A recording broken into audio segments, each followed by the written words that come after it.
Sobat Arza, kembali lagi ke podcast Arza FM bersama aku host baru di sini Nasya.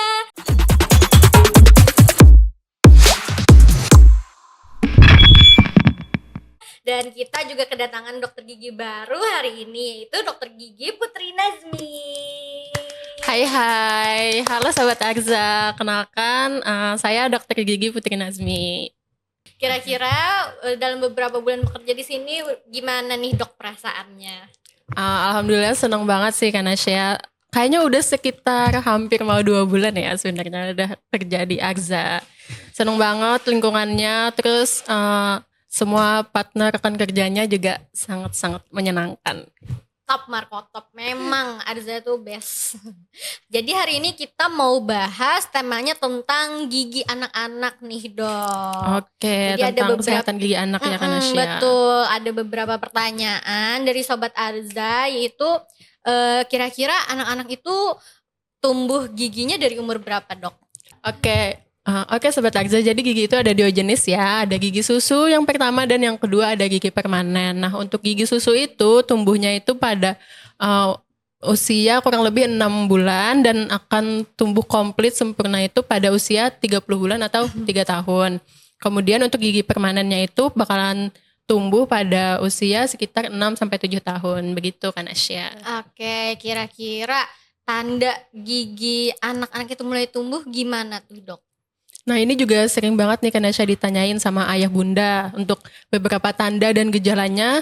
Itu sebenarnya ada banyak ya, tapi untuk yang sering dilihat kita dan mudah dipahami itu yang pertama itu karena gigi itu akan keluar menembus gusi ya, jadi gusinya itu bakalan terlihat berwarna lebih putih atau lebih pucat daripada gusi sekitarnya. Kemudian si anak ini juga bakalan merasakan tidak nyaman atau rewel, kemudian dia tuh kayak ada tanda-tanda kayak mulai ngeces juga, terus gak suka dipegang atau malahan sering dia pegang. Kemudian juga bisa dia merasakan suhu tubuhnya naik gitu, suhu temperatur tubuhnya naik. Nah itu sih beberapa tanda dan gejalanya, biasanya sering ditemui gitu oleh ayah. Oke, terus kira-kira gimana dok solusinya di saat anak-anak itu tumbuh giginya?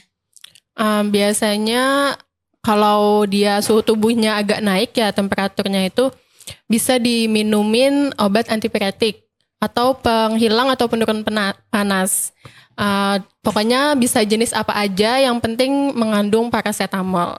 Berarti kalau ada punya paracetamol di rumah boleh ya dok? Boleh. Paracetamol sirup sih biasanya kan Asya. Oke, Iya. siap dok. Nah terus kan kalau anak-anak itu belum tumbuh gigi, kira-kira apakah wajib dibersihkan mulutnya dok? Iya wajib juga kan Asya. Jadi walaupun anak tersebut belum tumbuh giginya ya, tapi berarti ada gusinya kan ya. Nah itu yang kita bersihkan. Soalnya sisa ASI atau sisa susu formula itu bakalan menempel di sana dan kalau dibiarin bisa menjadi bakteri atau bisa menjadi jamur juga. Caranya gimana kita bersihinnya? Yaitu dengan cara bisa menggunakan kain yang lembab, yang bertekstur lembut, yang bersih juga, atau bisa juga menggunakan kasa yang steril ya kan Asya, dibalutin di jari tangan kita oleh ayah bunda, kemudian dioleskan ke gusi si anak tersebut dengan air hangat juga gitu. Tapi sekarang juga banyak kok kan Asya di e-commerce gitu kayak ngejual alat yang pembersih gusi gitu. Jadi udah banyak juga sekarang, udah efektif. Oh iya, karena sekarang banyak sekali improvement ya dok ya. Iya betul sekali iya. kan Asya. Terus kalau untuk membersihkan mulut-mulut yang sering bergibah itu gimana tuh dok? Itu agak sulit ya, susah dikontrol ya kan Asya ya. Oke baik, kita lanjut lagi ya dok ya. Terus kira-kira kalau gigi anak itu udah mulai tumbuh nih, misal biasanya anak itu tumbuh gigi kelinci yang di depan 2 itu boleh disikat nggak dok kira-kira?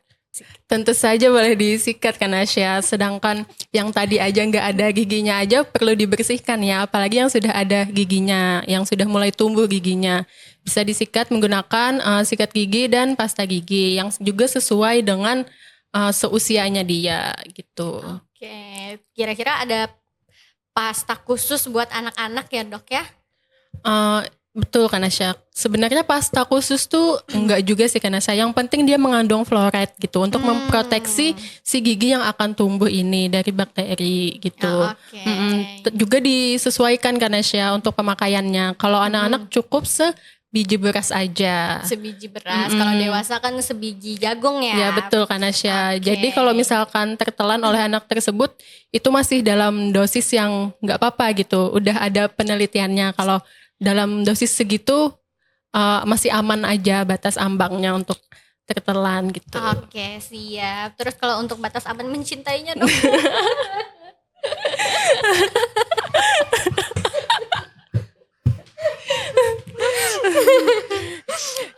Jangan terlalu mencintai ya kan Asya ya. Anjay. Cintai sewajarnya aja gitu katanya. Terus pertanyaan selanjutnya terus nih dari tadi, cara mencegah karies atau lubang pada gigi anak itu kira-kira gimana dok? Oke kan Asya, jadi cara mencegah gigi yang karies atau lubang itu ya dengan cara menyikat gigi tersebut ya, menggosok gigi 2 kali sehari.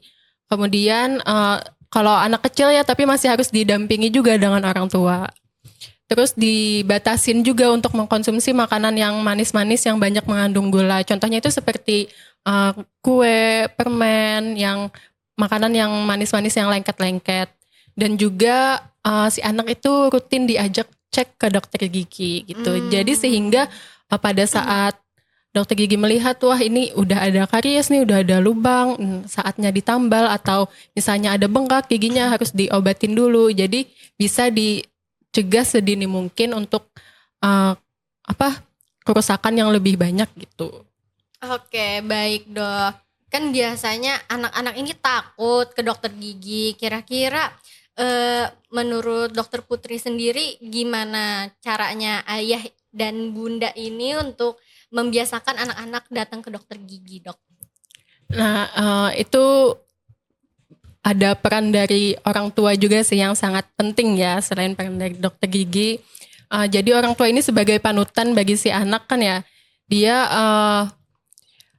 mengajak anak sedini mungkin ke dokter gigi. Tapi orang tua sebagai panutan tadi bisa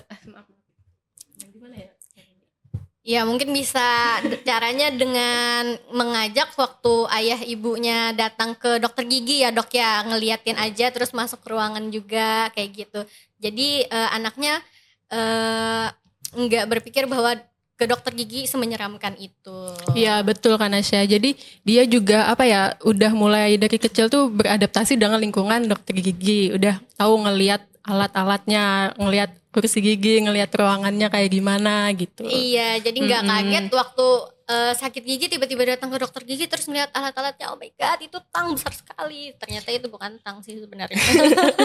Juga bisa diberikan juga edukasi kepada si anak. Kalau ternyata ke dokter gigi itu tidak menakutkan, malah kita harus ke dokter gigi biar merawat dan menjaga gigi kita agar tetap bersih dan sehat gitu. Oke, siap dok. Terus nih kan dokter Putri udah 2 bulan kerja di sini dan praktek di sini. Kira-kira selama menangani anak-anak itu hal yang tersulit apa tuh dok? Jadi banyak jenis tipe anak ya kan Asya. Ada yang anaknya kooperatif, yang mudah diajak ngobrol, mudah juga buat buka mulut gitu. Terus tuh ada yang agak susah dikontrol, yang gak kooperatif kayak dia histeris, nangis gitu, terus gak mau buka mulut. Nah itu banyak sekali juga sih kan Asya. Kalau yang kooperatif tuh yang mudah buka mulut ya enak aja ya gitu ya, nggak terlalu menguras energi. Sedangkan kalau misalnya anak yang nggak kurang kooperatif itu agak harus ekstra sabar sih kan Asya. Jadi cara menghadapinya jangan terlalu dipaksa banget, biar dia juga nggak trauma. Tapi ya kalau masih bisa kita bujuk aja pelan-pelan biar dia mau buka mulut, biar dia mau dirawat. Kemudian kalau udah dia mau, udah berani gitu, jangan lupa juga kita bakalan kasih apresiasi, berikan dia pujian gitu, atau bisa dikasih hadiah sama dia biar dia merasa diapresiasi tadi karena udah berani ke dokter gigi gitu. Oke, kira-kira kalau anaknya tantrum apakah tetap harus dilanjutin nih dok. Kalau anaknya udah nggak bisa sama sekali sebenarnya, tapi orang tuanya maksa kayak gitu dok. Eh, Kalau kayak gitu sebenarnya perawatannya bisa ditunda dulu ya kan Nasya ya. Soalnya mencegah dia trauma ke depannya. Jadi kurang baik juga kalau misalnya tetap diteruskan perawatannya itu tadi. Takutnya dia malah trauma dan berimbas ke perawatan selanjutnya, dia bakalan ngerasa lebih takut lagi gitu. Jadi nggak apa-apa, ditunda dulu aja. Kebiasaan buruk yang bikin susunan gigi nggak bagus dari anak-anak itu kira-kira gimana tuh dok? Oh, jadi untuk kebiasaan buruk anak yang sering dilakukan itu biasanya dia sering mengisap jempolnya kan Asya, dengan durasi dan frekuensi yang lama. Kemudian bisa juga karena menggigit pensil, menggigit kukunya. Nah, itu juga membuat susunan gigi itu kurang rapi. Efek sampingnya apa dok? Giginya susunannya gimana tuh kira-kira? Iya, jadi kan Asya untuk efek samping dari misalnya mengisap jempol tersebut, anak itu bakalan kayak giginya tuh bakalan lebih maju gitu karena kedorong oleh jempolnya tadi dengan frekuensi dan durasinya yang lama. Kemudian kalau misalnya menggigit pensil atau menggigit kuku itu bisa menyebabkan gigi anak itu jadi open bite atau depannya itu nggak kontak dengan gigi bawah, jadi kayak agak kebuka gitu giginya. Sahabat Arja bisa Google aja gimana bentuk gigi open bite itu, atau enggak editor open bite. Ya. Nah, terus kan anak-anak itu biasanya sering banget dok giginya itu ada hitam-hitam banyak kayak gitu, tapi setelah menginjak dewasa, anjas menginjak dewasa tidak tuh. Giginya itu rapi. Contohnya seperti adik saya sendiri, dia waktu kecil itu giginya banyak hitam-hitam, tapi sekarang giginya itu udah bagus kayak yang dokter tangani kemarin adik saya yang giginya sakit itu. Iya, oke kan Asya. Jadi pada anak-anak kenapa giginya hitam-hitam ya atasnya, depan itu ya. Iya, Biasanya betul. itu dinamakan rampan karies kan Asya. Itu penyebabnya bisa karena sering ngedot tadi. Jadi kan kalau ngedot itu kenapa yang gigi atas tuh lebih hitam-hitam dibanding gigi bawah? Soalnya pas ngedot karena sisa susunya itu lebih nempel ke gigi yang atas itu. Jadi sebaiknya jangan dibiarkan kalau anak itu tidur sambil ngedot gitu. Nah, dengan caranya kita bersihkan tadi menggunakan kasa, bisa begitu. Oke, berarti tadi itu salah satu penyebab karies juga ya dok Iya ya? kan Asya. Tetap aja jangan lebih baik kita hindari gitu. Hindari dok ya. Iya. Terus pernah ada kasus tuh dok di sini pasien anak-anak ada putih-putih di giginya kata mamanya kayak gitu. Itu kira-kira kenapa ya dok?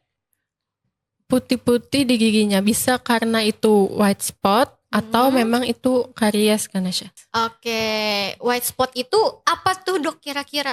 Iya, jadi kan Asya, white spot sendiri itu terjadi karena pembentukan enamel yang kurang sempurna pada saat gigi anak tersebut tumbuh gitu. Jadi emang kalau dikeruk-keruk tuh juga seperti kayak rapuh gitu. Iya, jadi berarti salah satu penyebab gigi anak rapuh tuh karena white spot juga ya dok ya, bisa? Bisa jadi juga kan Asya. Oke, kira-kira white spot sama karies itu apa perbedaannya dok? Oke, jadi memang beda ya kan Asya, white spot dan karies itu. Kalau karies sendiri itu dia berwarna hitam, sedangkan white spot berwarna putih. Karies yang hitam tadi dikarenakan oleh bakteri yang menumpuk kemudian menjadi lubang atau kavitas, sedangkan white spot sendiri itu berwarna putih, dia dikarenakan pembentukan enamel yang tidak sempurna pada saat gigi itu tersebut tumbuh gitu kan Asya. Kira-kira karies itu bisa terjadi juga nggak di orang dewasa dok? Atau dia ada batas umurnya kayak gitu? Semua bisa terjadi di usia berapa saja kan Asya, kalau dia tidak menjaga giginya dengan baik dan benar. Oke, siap. Oke, terima kasih dok untuk informasinya hari ini dan edukasinya sangat bermanfaat sekali nih buat sobat-sobat Arza. Kira-kira dari dokter Putri sendiri apakah ada yang mau ditambahkan lagi dok? Oke, terima kasih juga Kak Nasya atas ngobrol-ngobrol serunya hari ini. Dan juga bagi Sobat Arza yang mau tanya-tanya tentang kesehatan gigi anak, boleh komen di bawah sini. Kemudian kalau mau periksa gigi juga bisa langsung datang ke klinik kita, Arza di Loktabat dan di Golov gitu. Oke, terima kasih juga ya dok ya. Jadi berakhirlah podcast kita hari ini. Jangan lupa Sobat Arja, klik subscribe, comment, and like. Oke, Pantengin terus, dadah. kami akan upload video selanjutnya. Sampai jumpa.